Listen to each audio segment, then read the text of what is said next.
and welcome back to My Bolt EUV. I'm Jim, and we're going from point A to point B. So climb in, let's go.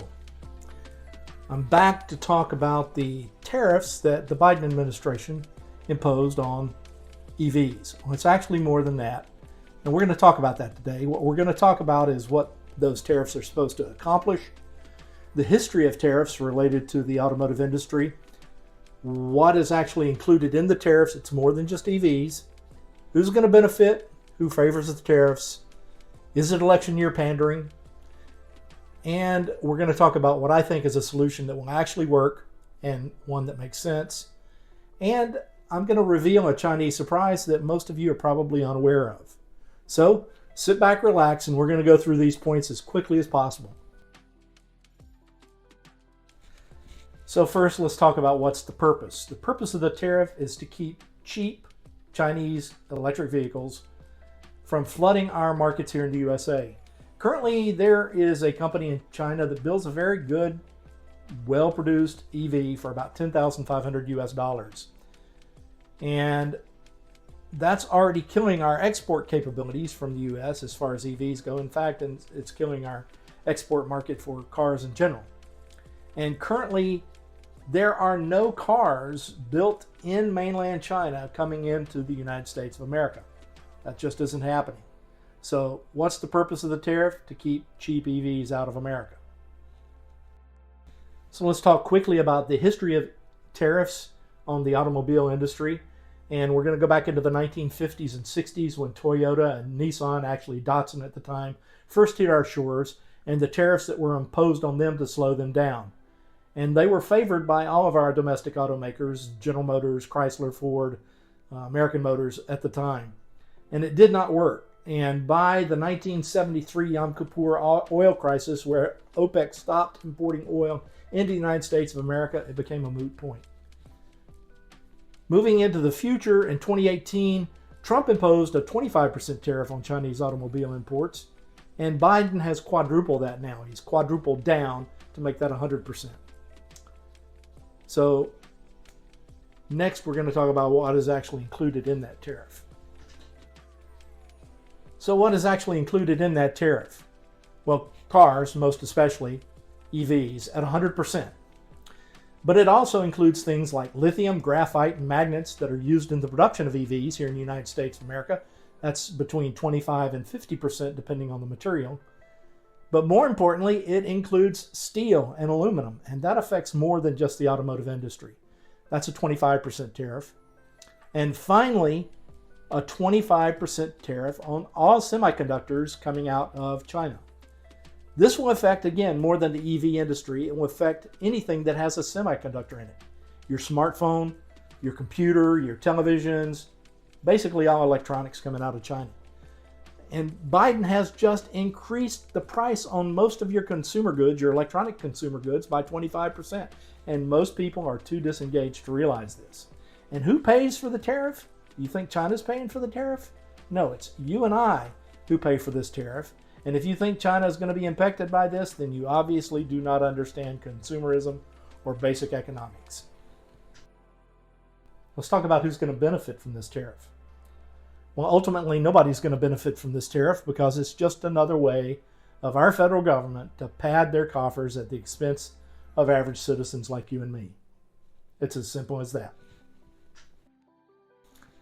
Now we're going to talk about who favors the tariff. There are two groups that come to mind and two groups that have actually openly supported this tariff, and that is the United Auto Workers, the UAW, and the Alliance for Automotive Innovation. Those are the top two groups supporting this tariff. Now we're going to get a little bit political, and I'm probably going to tick a lot of people off, but I really don't care. I'm going to speak the truth, and if the truth hurts, then so be it. Why is this happening in 2024? This is a presidential election year. And according to OpenSecrets.org, which is an apolitical organization, 100% of the monies donated to elections and to lobbying efforts by the United Auto Workers go to Democrats. This is why Biden did what he did, to pander to the United Auto Workers and those who support them. Now, on the flip side of that, let's get into the Republicans' business here. 75% of the money is donated to elections and lobbying efforts by the big oil industry go to Republicans. The remaining 25% go to key independents and Democrats who have sway over how big oil practices business here in the United States.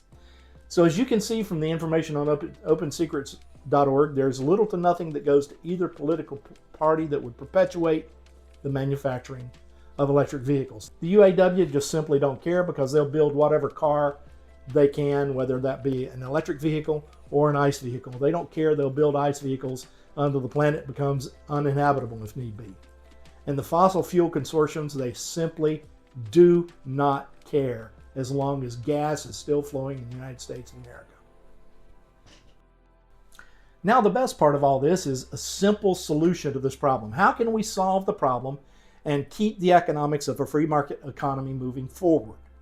Well, 40 years ago, when China started opening their doors to automobile manufacturers, they required that in order to sell cars in China, to build cars in China, and to export cars from China, the car makers from the USA, from Europe, Japan, even Korea, had to partner with existing companies in China.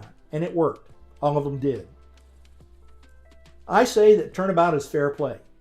In order for the Chinese to penetrate the North American market and European markets, anywhere else in the world for that matter, we should make it a condition that their EV manufacturers must partner with a corresponding manufacturer in Europe, North America, Japan, or Korea. Period. Turnabout's fair play. They want to come into our market, they have to partner with somebody here and build their cars on our shores. And now for the biggest surprise of all. Today, right now, there are more than 100 Chinese companies in 30 different US states that are manufacturing components that are used in the production of automobiles. I'm going to repeat that so you can understand it clearly. Right now, there are 100 Chinese companies in 30 US states that are manufacturing components that are used in the production of automobiles. If China wanted to open a manufacturing plant in the US tomorrow, they absolutely could, and they could source that plant with components that are made here in the USA, thereby bypassing the tariff. It's as simple as that. So there's a Chinese surprise for you. So I'm going to make it very easy for everyone on this particular video. I'm not going to answer any of your comments. So comment if you wish, comment amongst yourselves, but I'm not going to chime in. Matter of fact, I'll probably delete some of the more egregious and hateful comments. I do want to thank you for stopping by. Do please subscribe, share, comment, and like, and ring the notification bell if you want to know when I upload something new. Remember, treat everyone with kindness, put a smile on your face, help someone today, and pay it forward when someone does the same for you. Again, thank you for stopping by. I'll see you again real soon or somewhere along the route from point A to point B. Take it easy, everybody.